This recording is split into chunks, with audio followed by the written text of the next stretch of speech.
I mean, basically what you're talking about is Blizzard just doing all of the expansions as a classic experience.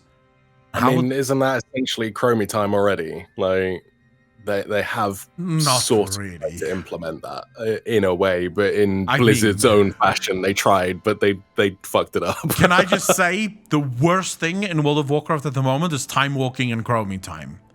It sucks. It's not well designed, for sure. So I pick Chromie Time. I don't even get through a full expansion. Like, you don't go through the whole expansion to level up. You hit 50 very quickly and then you move on, right? To Shadowlands. Time walking is a nightmare.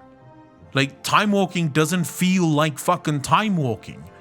It doesn't feel like it should feel when you were there, right? So why is it even there? That's my big problem with time walking. Why does it even exist? Because time walking, really, as far as I'm concerned, feels forced. And maybe I'm just not doing enough of it, but I've done every single one of the time walking dungeons and raids once, and I promised myself never again. Never again. This is bullshit. I think Andy has the point here. It won't feel the same because the classes aren't the same. The game isn't the same. It doesn't play the same anymore. The mechanics have changed. Like, the encounter may be the same, but the game isn't the same. So it's not going to be the same experience. The issue is the balancing is also not the same. I mean, there's classes that should clearly be fucking nerfed because they're doing just too much damage.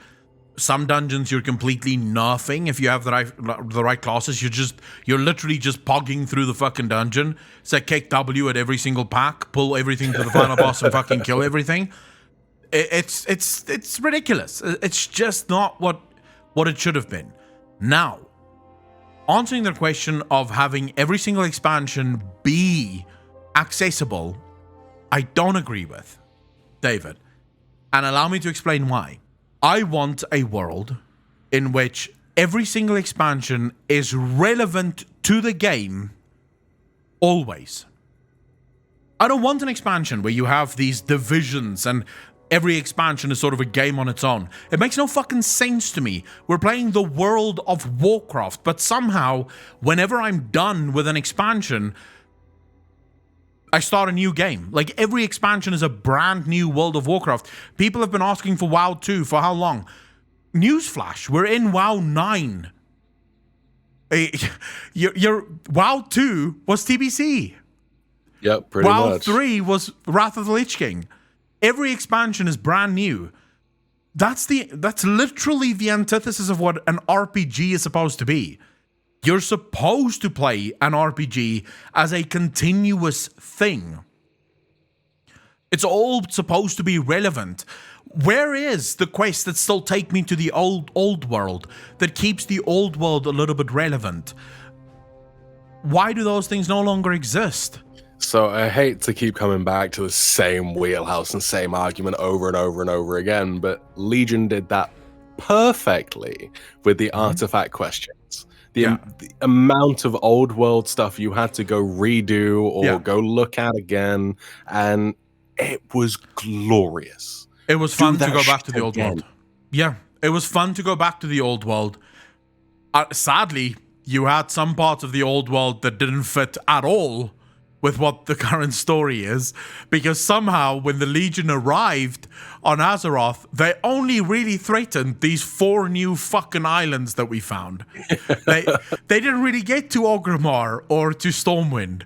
Apparently they thought those weren't important at all. Like, what are you fucking talking about? This is a large-scale invasion, and they're going to 2 main cities, doesn't matter.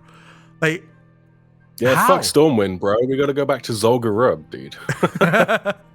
You see, the problem for me is Blizzard keeps developing their game in a bubble, and it really makes you feel disconnected in a way that I don't necessarily know what the fix would be.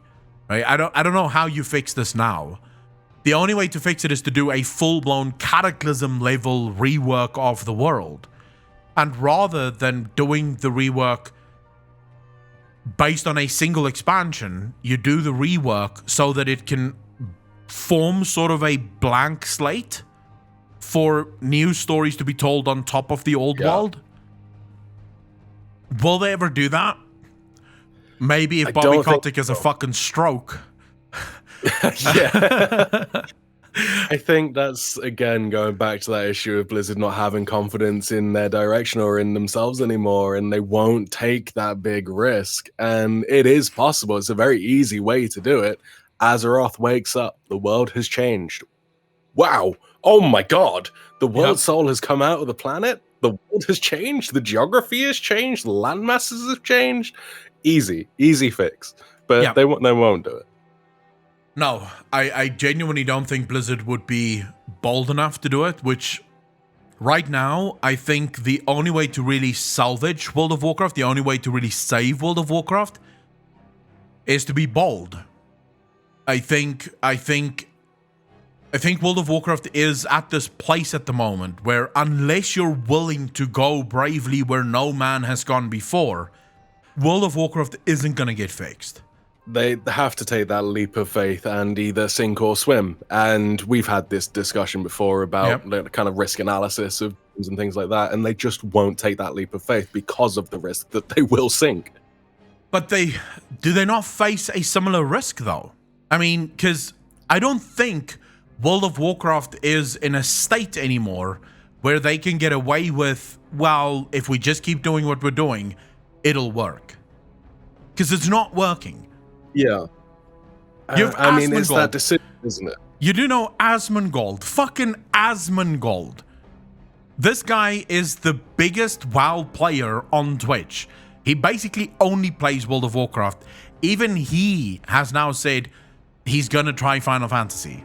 He's going to give it a go because a lot of people have asked him. He's going to try it out. You have Balila talking about Final Fantasy. You have myself talking about Final Fantasy. Pyromonster is playing Final Fantasy. Soul So Breezy is playing Final Fantasy. At what point do you realize something bold is necessary now? It's that issue, isn't it? They're on an island. They've been cast away. They're fucking Tom Hanks sitting there with Wilson, right? And they can either sit there and eat their coconuts and eventually wither away and die, or they can build a raft and fuck off into the ocean and possibly die or possibly go back to safety. It's either the slow wither or the big risk that may give you that big reward or not. And they're choosing to just sit there and wither. And the truth is they have I mean, there's more competition coming, right? You have New World that's coming soon. I'm going to be playing that. I will be doing your first impressions on New World. You have Ashes of Creation that's starting their alpha fairly soon. Probably going to launch within the next 2 years or so. So Blizzard really is running out of time to fix the game. Now, I don't have high hopes for New World. Let me just be clear. I think New World is going to be a fucking disaster because I don't think Amazon has a fucking clue what they're doing. But you have another game that's coming now to the West. I don't know how people will feel about this. I don't know how people will feel about this, but Lost Ark, I think, is the game. It's called Lost Ark, I think. Which is like it's the most successful Korean MMO. Right? It's like the biggest MMO that they have in Korea. It's now coming to the West and it's being launched. It's being published by Amazon. That's going to put pressure on. I've never played it, by the way. I've never even seen it. So I don't know how good it's going to be. I'll give it a go. I'll do a first impressions on it. But I'm not having high hopes. But that's going to put pressure on World of Warcraft. So at the end of the day, Unholy Vamp says, I think you guys, streamers talking about Final Fantasy, doesn't make WoW's case any better though. But Unholy Vamp, is your answer then that we should shut up? We should rather not talk about Final Fantasy so that we can help Blizzard?